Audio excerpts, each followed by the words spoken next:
Welcome back to Afternoon Express, where we are ready to continue all of the delectable desserts that we've been preparing from the top of the show. Now, Dumi, you've definitely made sure that today's menu is extra sweet. I definitely did, but I gotta do this. Bahrain! I know you Bahrain, for those who don't know. I'm just excited to cook No, with it's fine. I hope you have a sweet tooth, because this is a classic that you definitely will enjoy. Yeah, I love Malva pudding, actually. Used to eat it a lot as a kid, but now you sort of have to stay away from, like, you know, all the sweet things because you need to work out, and it's difficult, you know. These waistlines still gotta look snatched all year round. Exactly, the metabolism is going down, but I'm very excited, very, very excited. Let's do it. Well, we're saying impress your friends and families with these irresistible mini Christmas Malva puddings made with Clover fruits of the forest. These puddings are sticky, spongy, and most delightfully delicious. Ooh. So we've got the sauce already done. You're just going to watch it for it. Keep an eye on it while it warms up. But I'll be starting on the base of our Malva pudding. And we're adding a bit of texture into it and adding a bit of different flavors here.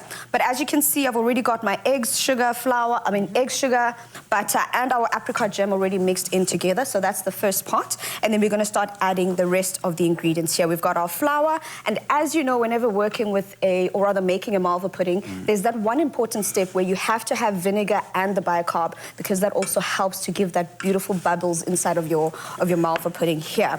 So first step, adding the rest of my dry ingredients into this. My bicarb and my baking soda come together. And then I'm just going to give this a quick folding together.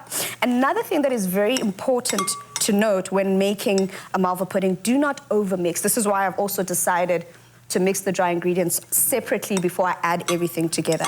So mix them over together to avoid, if you overmix your Malva pudding, what's going to happen is it's going to sink in the center, and you don't want that. Byron knows all about it. He quite literally went, yeah. We don't want that. I mean, you said you've made a croissant. I'm going to get the accent right one day. I call it a croissant. You actually made it for the first time recently. I mean, have you ever tried making a Malva pudding from scratch? I have. I made it and I added some like lavender essence into it just to give it a different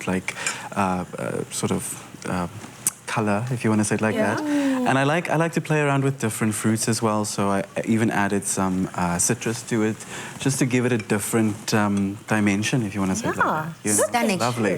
That's what's so important, you know, Dumi. At the end of the day, someone like me, I'm not that much of a baker. So hearing you speak about food has got me. My eyes are wide open. I'm taking notes. So easy. So much so that you are well underway with mixing everything together. What did you put in the? So you know the one thing that's important with the Malva pudding, how it sets Malva pudding apart to other cakes, is that it's got its own sauce. It's almost like a self-saucing dessert. So that's the sauce that we've got in here. We've got some sugar, I've got some butter, I have some cream in there. We've melted everything together, and the idea is not to make it boil. It's just to melt everything together, because you still want that liquid consistency. And we've got some Malva pudding that we've made there, and Byron will just basically pour some of that into it to give it that juicy consistency we want. But while I'm carrying on with the actual Malva base, I've already got our wet ingredients mixed together, and then I'm going to add my flour. But before I do, because we're also going to be adding our Clover fruits of the forest stewed fruit on top of our Malva pudding, I decided let's also add it on the inside as well. Wow. So I'll be adding a couple tablespoons of our Clover fruits of the forest stewed fruit, because not only are we using are we getting different flavors into it, but we're also adding a bit of raisins into it just for that additional bite. And also it looks gorgeous. It almost looks like a fruit cake. Wow. Right? So we're adding our flour, everything together. And this goes into the oven to bake. Balisa, it is important to keep an eye on it. And as I mentioned, not to overmix. So I'm now going to use that step where you just fold it together, bottom up like that, and you just fold it together. And then that's going to give us those beautiful beauties that you've got right there, Byron. And you can literally just add the sauce over it. And Balisa, may I ask you to do the honors then once Byron is done? Just to finish off our puddings with some, actually I've got the spoon right here, with some of our Clover fruits of the forest as a finishing step for them. Thank you so much. Now, it seems as if you're just going right in there. You've already... Oh, actually, let me ask you, what have you done to prepare your sponges? What have I done? Oh, obviously you have to... grease the molds.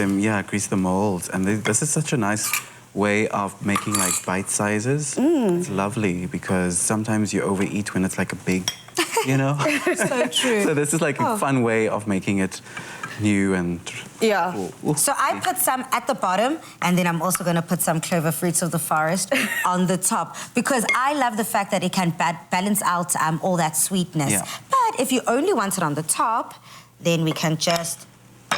And the other great thing is that, yes, we're making it in our dessert right now, our Clover Fruits of the Forest, but it can be enjoyed as it is as a breakfast offering, thanks to the granola and seeds and oats that's actually been specially selected and put into there for that crunchy texture. It basically is real taste, real fruit, real cereal. It's real delicious. So maybe give it a shot and let us know. I want our sous chef here to bite into that. Look at that spongy, sticky goodness. Now, to get your hands on this recipe, simply head over to afternoonexpress.co.za. And then shortly after the break, we get ready for a delicious Swiss roll bread pudding with funky citrus meringue. How does that taste out of 10? Amazing. I love it. Thank you so much. You're welcome. I suppose that's a 10 out of 10. Fruits of the Forest from Clover just added real cereal crunch. A symphony of fruit, oats, seeds, and granola crunch. Fruits of the Forest. Real fruit, real cereal, real taste. Made with love by Clover.